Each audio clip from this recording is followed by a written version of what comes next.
আসসালামু আলাইকুম ফ্রেন্ড, আমি আমার রান্নাঘরে চলে এসেছি নতুন একটা রেসিপি নিয়ে, চাকলি পিঠা। তো এখানে আমি নিয়ে নিয়েছি ছোট গ্লাসের 1 গ্লাস চাল, আর আমি এখানে নিয়ে নিয়েছি হাফ গ্লাসের থেকেও কিছুটা পরিমাণে কম বিউলির ডাল।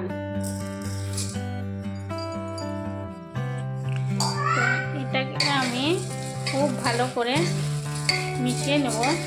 চাল আর ডাল সমানভাবে মিশে গেলে এটার মাপ একদম ঠিক নেওয়া হয়েছে।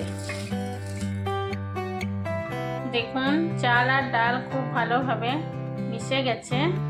এটা আমি 1 নাইট ভিজিয়ে রেখে দেব। দেখুন, এটা আমি 1 নাইট ভিজিয়ে রেখে দিয়েছিলাম। এবার আমি এটা খুব ভালো করে একটা ব্যাটার বানিয়ে নেব। দেখুন, মিক্সি গ্রাইন্ডারে আমি খুব ভালো করে এটার ব্যাটার তৈরি করে নিয়েছি। এর মধ্যে দিয়ে দেবো আমি পরিমাণ মতো লবণ। দেখুন, এইভাবে আমি ব্যাটারটা পাতলা করে নিয়েছি। তো আপনারাও ঠিক এইভাবেই করে নেবেন। খুব বেশি মোটাও রাখবেন না, খুব বেশি পাতলাও রাখবেন না। বেশি মোটা থাকলে পিঠে হার্ড হবে, আর খুব বেশি পাতলা হয়ে গেলেও পিঠে তাওয়া থেকে উঠবে না।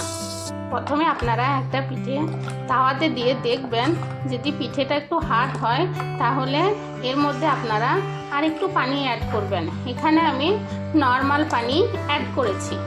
আমি গ্যাস ওভেনে একটা তাওয়া চাপিয়ে দিয়েছি।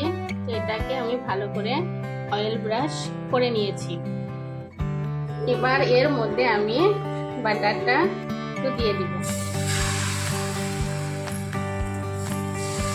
বাটারটা দেওয়ার পর পুরো তাওয়াতে আমি এরকম করে বাটারটাকে পুরো তাওয়ার মধ্যে করে দিব।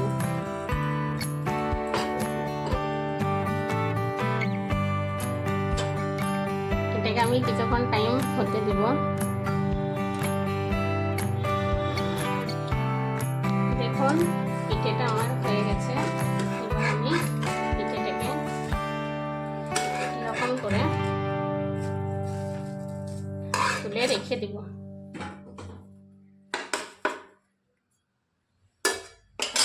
দেখুন, বাটারটা আপনারা ঠিক এইভাবেই পাতলা করে রাখবেন।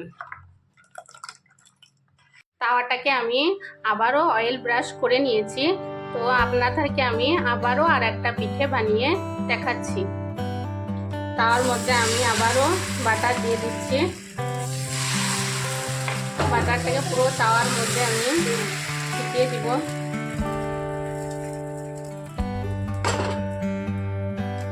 দেখুন, পিঠেটা আমার হয়ে গেছে।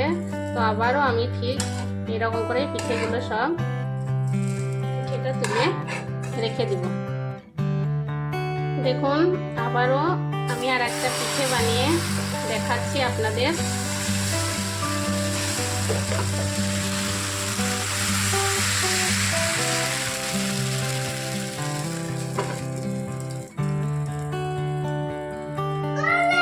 আমার পিঠেটা হয়ে গেছে। এবার আমি এটাকে তুলে রেখে দেব।